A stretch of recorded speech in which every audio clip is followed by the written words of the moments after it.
El año de 1968 quedó marcado en la historia de México para siempre. Quedó marcado de color rojo por la sangre de muchas personas. Aunque siempre presente y jamás olvidado, el 2 de octubre de 1968 sigue sin ser claro en cómo y por qué sucedieron las cosas que sucedieron en esa tarde. A raíz de una pelea entre pandillas de preparatoria de la Universidad Nacional Autónoma de México y del Instituto Politécnico Nacional, surgió un problema, porque en esta revuelta se metieron los policías y granaderos y se metieron a golpear a jóvenes, y esto provocó una revuelta empezando en la Ciudad de México. Pero en realidad el movimiento de 1968 no tuvo solamente como precedente aquel momento, sino fue un cúmulo de acciones por parte del gobierno en aquel entonces que hicieron que los estudiantes y la población en general en aquel momento se sintiera oprimida, sintiera que estaban haciendo injusticias en contra del pueblo. Gobernaba el Partido Revolucionario Institucional. A la cabeza estaba el presidente Gustavo Díaz Ordaz, una persona que se caracterizaba por ser malhumorado, ser dictatorial e intolerante. Se dice que una vez, siendo presidente, regresó a su pueblo y una persona que estaba ahí, un anciano que lo conocía desde pequeño, le dijo: Gustavo, qué bueno que regresas, me da mucho gusto verte.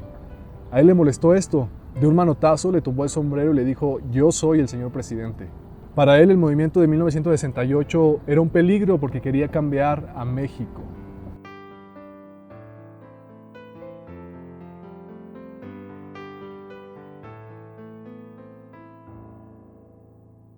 Por todas estas cosas inició el movimiento estudiantil de 1968. No solamente había estudiantes, también había profesores, catedráticos que apoyaban este movimiento.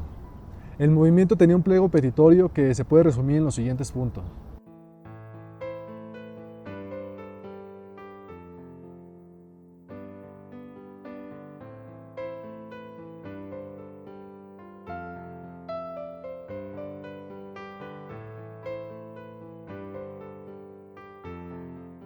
Aunque el gobierno declaraba que estaba dispuesto a dialogar y a escuchar al movimiento estudiantil e incluso actuar en acuerdo con ellos para el bienestar del país, en realidad no era esto.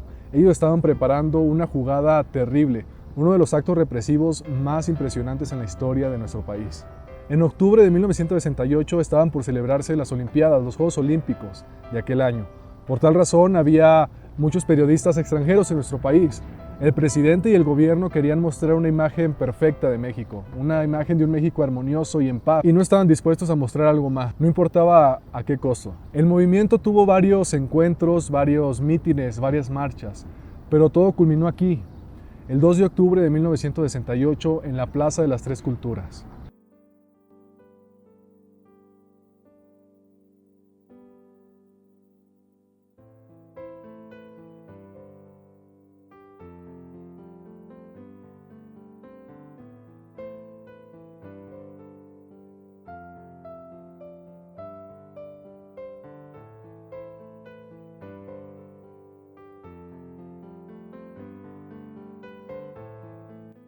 Esta plaza se encuentra en el barrio de Tlatelolco, muy cerca del centro de la Ciudad de México. Es un barrio muy conocido y muy famoso. Aquí sucedió una de las peores tragedias en 1985, cuando se derrumbaron varios edificios por el terremoto. Y también sucedió aquella masacre en 1968. Tras fallar en su intento por tomar el Zócalo capitalino, el movimiento acudió aquí a la Plaza de las Tres Culturas, con la mira en tomar el edificio de la Secretaría de Relaciones Exteriores. Sin embargo, no llegaron solos. Llegaron acompañados de helicópteros y de los militares que acudieron para guardar la seguridad de todos los integrantes. También vino otro grupo peculiar, un grupo del que nadie tenía conocimiento, solamente el gobierno, el llamado Batallón Olimpia. Era conformado por gente adiestrada en las armas, era un grupo paramilitar organizado por el gobierno que acudió a este lugar. Venían vestidos de civiles y con un característico guante blanco en la mano izquierda que los identificaba. Detrás de mí está el edificio Chihuahua. Fue aquí donde los principales dirigentes del movimiento estudiantil estuvieron hablando desde arriba. Pero también fue este edificio al que los integrantes del Batallón Olimpia ingresaron. Ingresaron a muchas partes de este edificio. Alrededor de las 6 de la tarde, un helicóptero que había merodeado durante todo el día lanzó unas bengalas. Y estas bengalas fueron la señal para iniciar el ataque que el gobierno tenía preparado. A la luz de las bengalas, los integrantes del Batallón Olimpia, los francotiradores que estaban ubicados en el edificio Chihuahua, comenzaron a disparar hacia los militares supuestamente, pero en realidad dispararon en contra de los civiles que estaban congregados en esta plaza. Al empezar el fuego, los militares que estaban debajo comenzaron a repeler el ataque. Todo esto se hizo para tener la excusa de decir que fueron los mismos estudiantes, el mismo movimiento el que atacó al gobierno. Porque fueron los estudiantes, aparentemente, los que estaban arriba del edificio Chihuahua. No había nadie más, según ellos. Y fueron ellos los que comenzaron a disparar. Pero no fueron ellos, fueron estos militares disfrazados de civiles los que comenzaron a atacar a todos los integrantes del movimiento. Los militares empezaron a disparar en contra de estos francotiradores aparentemente. Sin embargo, muchos testigos aseguran que las balas no iban dirigidas a ningún militar, iban dirigidas completamente a las personas civiles que estaban congregadas aquí. Había hombres y mujeres de todas las edades, desde 13 años hasta 60, 80 años. Personas embarazadas, mujeres que estaban a punto de dar a luz. Todos fueron acribillados por igual. Prácticamente cualquier persona que se moviera era blanco para estas personas. Si no tenías un traje militar o no tenías un guante blanco en la izquierda, seguramente te iban a disparar. En poco tiempo, esta plaza se llenó de cuerpos y de sangre. Cuerpos de gente muerta, gente que estaba también agonizando y de heridos que estaban luchando por sobrevivir. Ese día el gobierno le gritó en la cara al grupo del movimiento estudiantil y a todo el país: aquí mando yo. Lo peor del caso, y esto no sé si lo han platicado o ha salido, estuvieron rematando heridos. Ya no oíamos los tabletazos de las ametralladoras.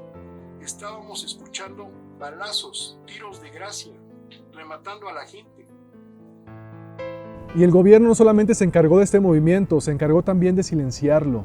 Se encargó de silenciar lo que pasó en la tarde del 2 de octubre en este lugar. Después de tiempo se aceptó lo que había pasado aquí y el gobierno dio cifras de los muertos, pero solamente dijo que habían muerto 30 personas, entre 25 y 30 personas y un militar. Sin embargo, otros países, periodistas de otros países como Gran Bretaña, aseguraron que habían muerto más de 300 personas. Los mismos testigos dicen que es imposible que haya habido solamente 30 muertos, que los cuerpos tirados en este lugar eran cientos. Fue aquí donde un acto de silencio, de represión, de un acto en contra de la libertad se ejecutó.